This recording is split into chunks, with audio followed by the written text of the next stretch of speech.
kasih Pak. Hari ini ada semua di sini dalam rangka panen perdana ikan dari kelompok Siloam Lateri. Kelompok ini kelompok mandiri yang melakukan usahanya sendiri tanpa bantuan dari pemerintah. Dan hari ini mereka bisa panen bersama sehingga kami dari Dinas Kelautan Perikanan Provinsi maupun Kabupaten, Kota dan Balai kami memberikan apresiasi yang tinggi untuk kelompok ini. Bahkan ke depan kelompok ini akan menjadi perhatian dari kami untuk terus disupport sehingga usahanya bisa berkembang lebih baik. Dalam waktu dekat kami akan mencoba untuk membantu untuk selain pakan akan ada bantuan freezer untuk kelompok ini sehingga pakan mereka bisa ditampung dengan baik. Kemudian dalam kaitannya dengan lingkungan ini berharap sungguh selain melakukan usaha budidaya, kelompok pembudidaya di sini juga memperhatikan daerah pesisir pantai sehingga mungkin ada sampah-sampah plastik atau apa itu bisa diangkat, bisa diamankan sehingga itu tidak mengganggu kondisi perikanan atau ikan yang sementara dibudidayakan di dalam keramba ini. Mungkin itu Pak. Kira-kira bagaimana dengan kelompok ini? Apa yang mereka siapkan, apa yang perlu mereka benahi ke depan? Untuk kelompok ini, saya kira yang paling pertama untuk mendapatkan bantuan dari pemerintah, kelompok ini mungkin dalam waktu dekat bisa mengajukan proposal ke Dinas Kelautan dan Perikanan Provinsi Maluku sehingga melalui pendanaan baik dari APBN, APBD maupun CSR dengan berbagai perusahaan yang ada, kelompok ini bisa mendapat bantuan dan mendapat sentuhan. Kemudian yang paling penting dari kelompok ini yaitu harus mempunyai pencatatan tentang hasil-hasil produksi yang diperoleh sehingga ketika ada monitoring atau ada evaluasi dapat diketahui bahwa ternyata kelompok ini berhasil. Salah satu indikatornya itu ketika ada pencatatan tentang ikan yang dipanen, mulai dari penebaran benih sampai dipanen itu mesti ada pencatatan. Dan ke depan kelompok ini juga akan kami libatkan di dalam bimbingan manajemen usaha sehingga selain manajemen teknis untuk pembudidayaan, mereka bisa belajar tentang manajemen kelompok, pengelolaan keuangan dan lain-lain sehingga ke depan kelompok ini berharap bisa tumbuh menjadi kelompok yang lebih maju, lebih besar sehingga bisa mendatangkan kesejahteraan buat anggota kelompok. Itu Pak, terima kasih. Jadi Pak, dalam perencanaan ke depan itu perikanan budidaya ini mau diintegrasikan dengan pariwisata Pak. Dan proyek ini sebenarnya kami sudah memulai. Saat ini ada beberapa tempat di POKA maupun di OSM itu dijadikan tempat untuk makan ikan Pak. Jadi di atas keramba itu bisa sambil menikmati ikan budidaya yang langsung dibakar atau digoreng itu. Dan di bawah jembatan Merah Putih itu kan jadi spot yang bagus untuk foto Pak. Jadi generasi milenial ini kan cari tempat yang instagramable yang bisa untuk diupload. Dan itu sekarang kami mulai mengerjakan proyek itu dengan teman-teman dari beberapa teman-teman baik itu yang swasta maupun perbankan sehingga ke depan diharapkan akan ada spot-spot wisata budidaya yang ada tumbuh di Kota Ambon. Kalau saat ini di bawah jembatan Merah Putih itu hampir setiap hari itu pengunjungnya penuh Pak di situ. Jadi itu artinya bahwa perikanan menjadi lokomotif dalam pengembangan pariwisata. Gitu? Iya, jadi sebenarnya ini perikanan budidaya mau diintegrasikan ke wisata jadi lebih menarik karena saat ini cikal bakalnya itu sudah ada di POKA dan di OSM. Kemarin Kepala Bank Indonesia, Kepala OJK bahkan mereka saat makan di atas keramba mereka udah menyatakan bahwa ketika mereka akan ada tamu dari pusat, mereka akan membawa langsung untuk makan di atas keramba. Jadi ini menjadi satu wisata baru yang sebenarnya ada di dalam Teluk Ambon dan kalau pemerintah daerah baik itu provinsi maupun kabupaten kota bisa melakukan intervensi, saya kira ini akan berkembang menjadi spot wisata yang baru yang jadi menarik. Pengembangan budidaya perikanan itu dalam perspektif pengembangan pariwisata di Teluk Ambon. Begitu? Iya, siap Pak. Oke. Siap. Ya. Kira-kira apa yang menjadi konsentrasi Bapak di Dinas Kelautan Provinsi? Kira-kira ada yang menjadi inspirasi baru untuk ke depan kira-kira?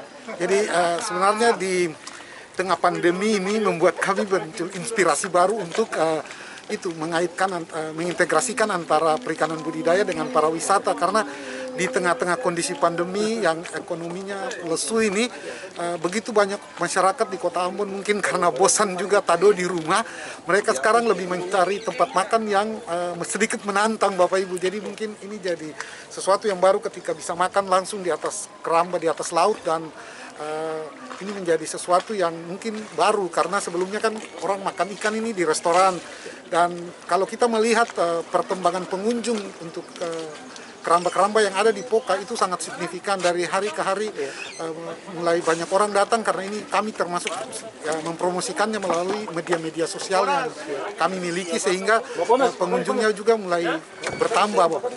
Kalau Bapak melihat spot di sini di pesisir Teluk Dalam, khusus di Kelurahan Lateri ini, menurut Bapak ada hal yang menarik untuk dikembangkan seperti itu? Saya kira di Lateri ini justru lebih menarik, Pak, karena kalau di Poka itu daerah Poka itu terbatas, ya? Selain space, parkirannya agak susah, kemudian di OSM itu kalau musim angin sedikit bergoyang, Pak. Jadi kalau orang yang belum terbiasa dia agak sedikit takut untuk makan. Tetapi kalau di dalam teluk di Lateri ini kan lebih tenang, sehingga kalau ke depan pengembangannya di Lateri, bisa restoran terapung berdampingan begitu ya? Iya, ini justru akan lebih baik karena selain itu aksesnya kan lebih cepat dari jalan di depan ke tempat pembudidaya kan lebih gampang dibanding di Poka, masuknya itu masih lebih jauh, Pak.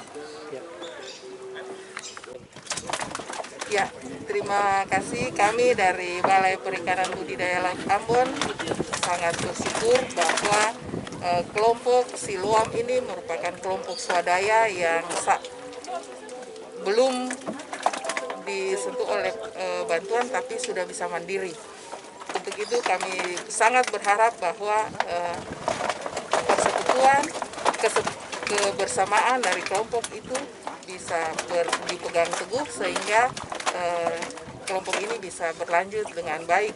Harapan kami itu bahwa kelompok bisa menjadi berkat bagi sesama, bagi kelompok-kelompok yang lain. Dan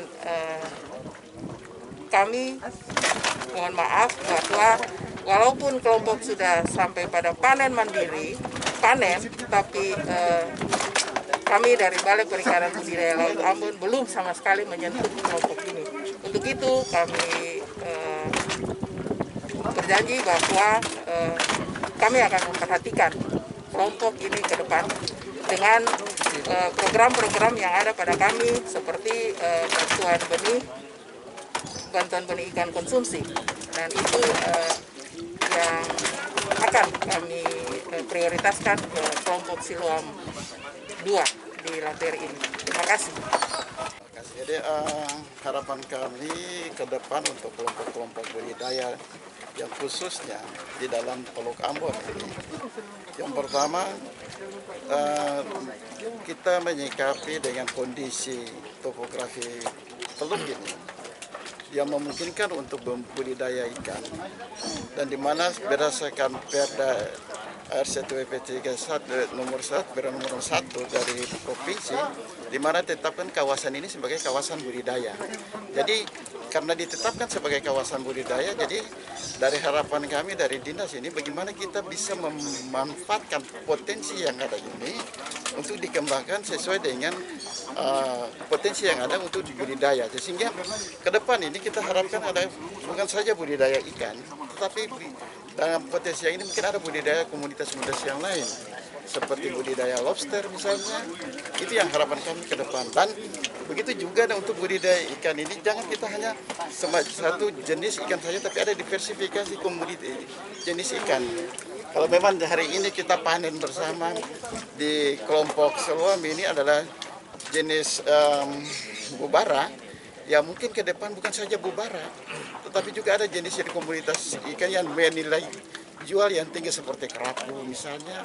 Itu harapan kami ke depan, sehingga ada diversifikasi jenis ikan yang dibudidayakan dan dapat meningkatkan produksi daripada sektor perikanan di kota.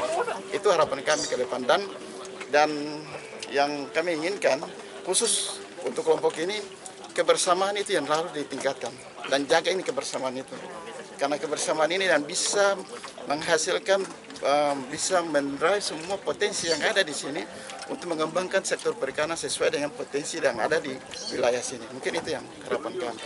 Pembudidaya itu dia harus punya target, misalnya dalam 1 tahun dia mau bisa panen berapa kali. Kalau bisa itu dia menciptakan panen itu 3 kali di dalam setahun. Tujuannya apa? Supaya dia punya pendapatan itu dirasakan oleh semua anggota, itu bukan tumbuh sekali panen dalam setahun, atau ketika penebaran benih itu juga harus diatur sehingga pemanenan itu terjadi dalam 1 tahun 4 sampai 3 kali. Kemudian untuk kelompok ini bisa merasakan manfaat daripada usaha ini. Pertama itu seperti yang tadi Pak Kabid Budidaya bilang juga, itu adalah ketong mencari peluang pasar. Nah di sini kan di sekitar sini tuh muncul restoran-restoran yang mau bilang kelas-kelas bagus sekali di Kota Ambon seperti Lateri Beach, Dua Ikan.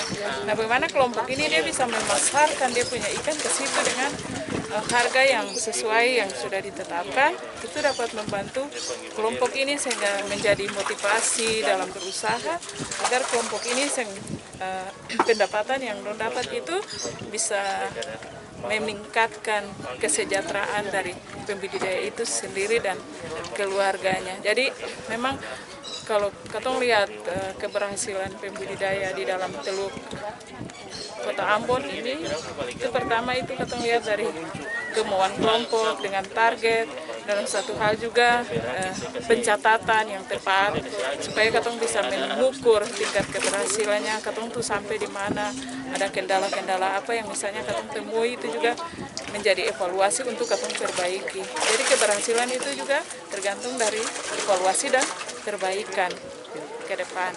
Ya kita pikir bahwa tempat ini sangat layak untuk diadakan kegiatan budidaya sehingga nanti kelompok Siloam ini bisa berkembang misalnya lagi dengan Siloam 1, Siloam 2, Siloam 3 supaya pemberdayaan di sekitar